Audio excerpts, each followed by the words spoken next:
आज का बड़ा खुलासा यह है कि खलीफा अगर 3 दिन पहले यानी सिर्फ 72 घंटे और जिंदा रहते तो ईरान आज परमाणु शक्ति होता। यहां जोर देकर कह रहा हूं, अगर ऐसा होता तो फिर अमेरिका और इजराइल कुछ करने के काबिल नहीं होते। आज की तारीख में ईरान एक परमाणु शक्ति संपन्न देश होता। युद्ध के 12वें दिन यह एक बहुत बड़ा खुलासा हुआ है। आज पता चला है कि अयातुल्ला अली खामनेई और उनकी टॉप लेवल की टीम ने इसकी पूरी प्लानिंग कर ली थी। चीन और रूस के अलावा उत्तर कोरिया इसमें मदद कर रहा था। खलीफा का एटमी प्लान पूरा होता, लेकिन उससे पहले अमेरिका और इजराइल ने विध्वंसक हमला कर दिया। किसकी मदद से और कैसे ईरान एटम बम से लैस देश बनने जा रहा था, इसका अब हम आपके लिए विश्लेषण करेंगे। मित्रों, ईरान पर इजराइल लगातार हमला कर रहा है। आज भी तेहरान में कई हमले किए गए। मेहराबाद इंटरनेशनल एयरपोर्ट के आसपास स्ट्राइक की गई। ड्रोन और बैलिस्टिक मिसाइल से इंटेलिजेंस मुख्यालय और सैन्य ठिकानों को भी निशाना बनाया गया।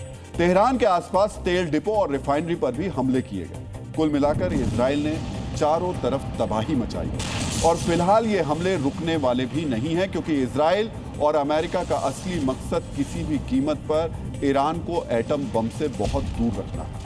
28 फरवरी को जो अमेरिका इजराइल के ज्वाइंट हमले शुरू हुए, उसकी वजह भी एटम बम ही है।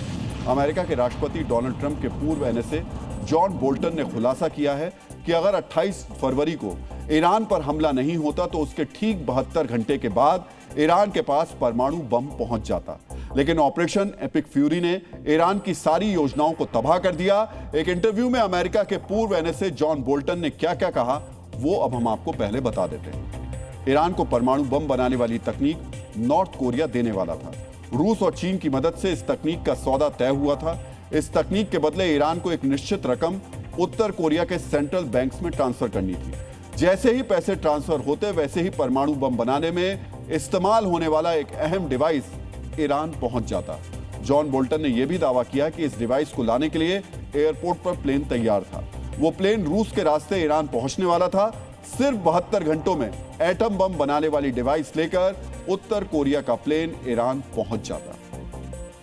ट्रंप के पूर्व एनएसए का दावा है कि पुतिन और जिनपिंग मिलकर एक नया गठबंधन बना रहे हैं और इस गठबंधन में नॉर्थ कोरिया और ईरान दोनों को अहमियत दी जा रही है। नॉर्थ कोरिया के पास एटम बम है। अब ईरान को वही एटमी ताकत देने के लिए पुतिन, जिनपिंग और किम जोंग ने मिलकर यह प्लानिंग की थी।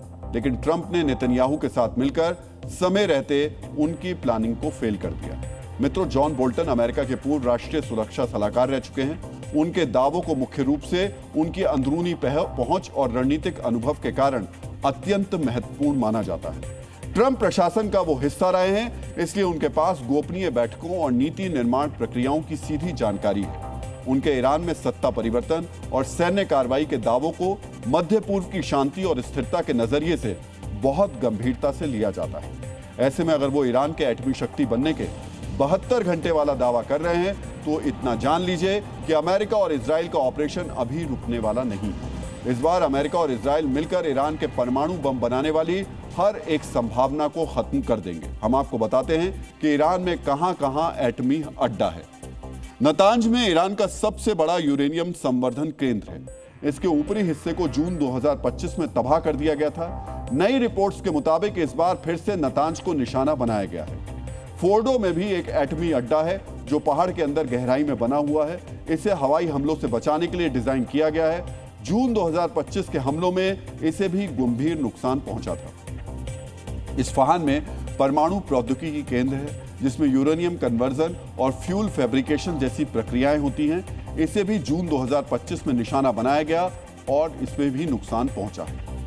लेकिन ईरान अक्सर ये दावा करता है कि जून 2025 के हमले में नतांज, फोर्डो या फिर इस्फहान में न्यूक्लियर फैसिलिटी को ज्यादा नुकसान नहीं पहुंचा है। ये बात काफी हद तक इसलिए भी सही है क्योंकि 2025 हमले के बाद भी उत्तर कोरिया की मदद से ईरान एटम बम बनाने वाला ही था।